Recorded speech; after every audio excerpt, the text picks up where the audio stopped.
Très bien. Alors donc nous poursuivons toujours avec nos fameuses histoires qui ne sont pas des histoires d'images d'Épinal. Nous avons donc parlé jusqu'à présent des deux premières Imaot. Nous parlons maintenant de la suite des événements, en tout cas avec Rachel et Léa.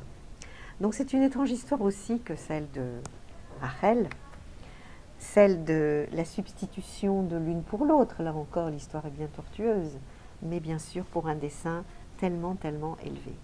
Alors, ici, il s'agit en fait d'une prise en main du destin de toute une descendance et de tout un peuple par une femme, par une ruse et par un subterfuge.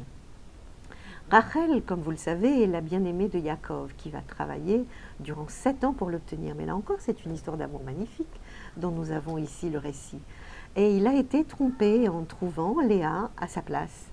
Alors on dit de Léa qu'elle avait les yeux tellement tristes, car elle se savait promise à Esav et qu'elle ne voulait pas de cette union. Et donc elle a prié tellement fort qu'elle fut exaucée et qu'elle épousa Yaakov. Mais maintenant, il reste beaucoup de questions. Pourquoi Rachel a-t-elle accepté de tromper Yaakov? Pourquoi a-t-elle même donné les signes que Yaakov lui avait dictés en secret? Pourquoi les a-t-elle donnés à sa sœur Léa? En fait, Rachel était quelqu'un de très grand elle aussi, et elle ne pouvait pas accepter d'humilier sa sœur. Et là encore, il est très important de voir à quel point le souci de l'autre est aigu. Comment on est conscient que par nos actions, ou par ce qui arrive dans nos vies, ou par notre destin, l'autre risque d'en être blessé.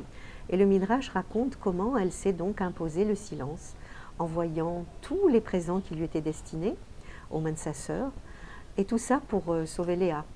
On raconte même que Rachel était cachée sous le lit et qu'elle parlait à la place de Léa pour être sûre que Yaakov ne la reconnaîtrait pas. Et le matin, au reproche de Yaakov, Léa rétorqua qu'elle usa du même subterfuge que Yaakov avec Esav. Alors là, vraiment, c'était un juste retour des choses pour elle, Mida keneged Mida. Mais en fait, Yaakov n'aimera jamais Léa et il l'humiliera quelque peu en lui préférant Rachel. Le Midrash rapporte même que Hachem a voulu que celle qui avait tant pleuré, en tout cas, fut la première gratifiée d'une postérité. Et certains même y voient un miracle. Léa étant biologiquement comme sa sœur, comme ses vénérables aïeuls, Sarah et Rivka, et inapte à l'enfantement. Le Midrash raconte qu'elle n'avait pas d'utérus, que donc vraiment la tfila était archi nécessaire pour arriver quand même à concevoir et pouvoir fonder le Ham Israël. Donc vraiment, elles ont dû attendre beaucoup de longues et éprouvantes années la naissance d'un fils, alors que Léa, elle, a mis au monde son premier-né 7 mois seulement après son union avec Yaakov. Donc, ce que l'on peut voir, en tout cas, au travers de ces portraits de femmes bibliques, ce qu'on peut dire, c'est que on peut percevoir un aspect très particulier, très étonnant. On aurait pu s'attendre finalement à ce que ces personnages soient en tout point exemplaires, figés, dans une sorte de description d'image d'Épinal, comme je l'ai dit. Mais en fait, il s'agit de tout le contraire.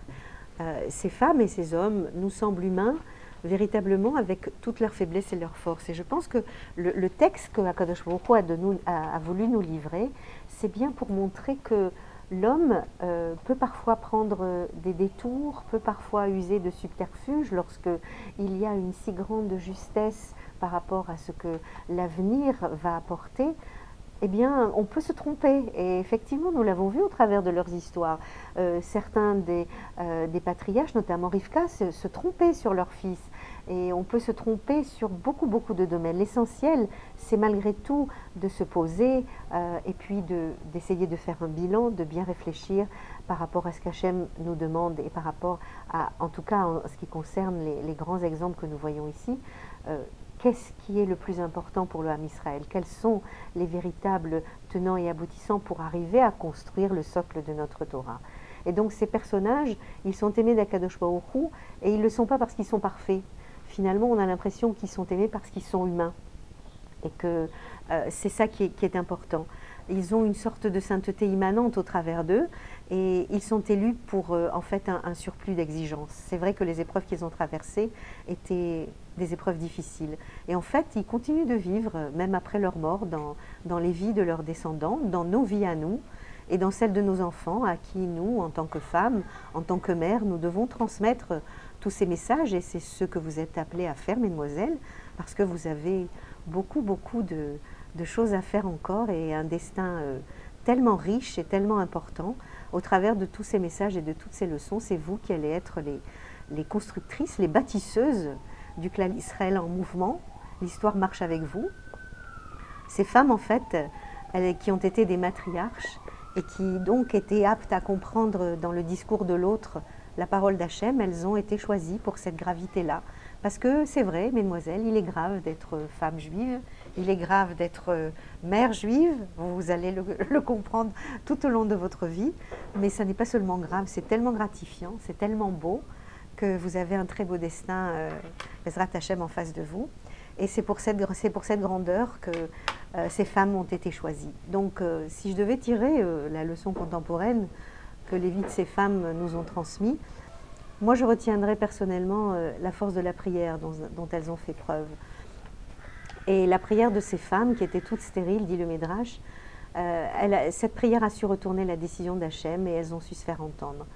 En tout cas, moi, en conclusion, une des conclusions, je vous engage toutes, mesdemoiselles, à expérimenter ce que c'est que la tfila, ce moment magique qu'est la prière, où Hachem nous écoute toujours si nous nous adressons à lui et finit par nous exaucer.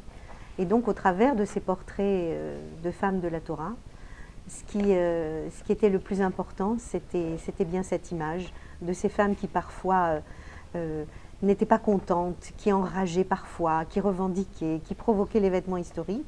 Mais c'est en tout cas une leçon là aussi, à savoir que sans épreuve de force, on peut malgré tout arriver à nos fins si nos fins sont de bonnes fins, comme je le souhaite pour toutes. Voilà.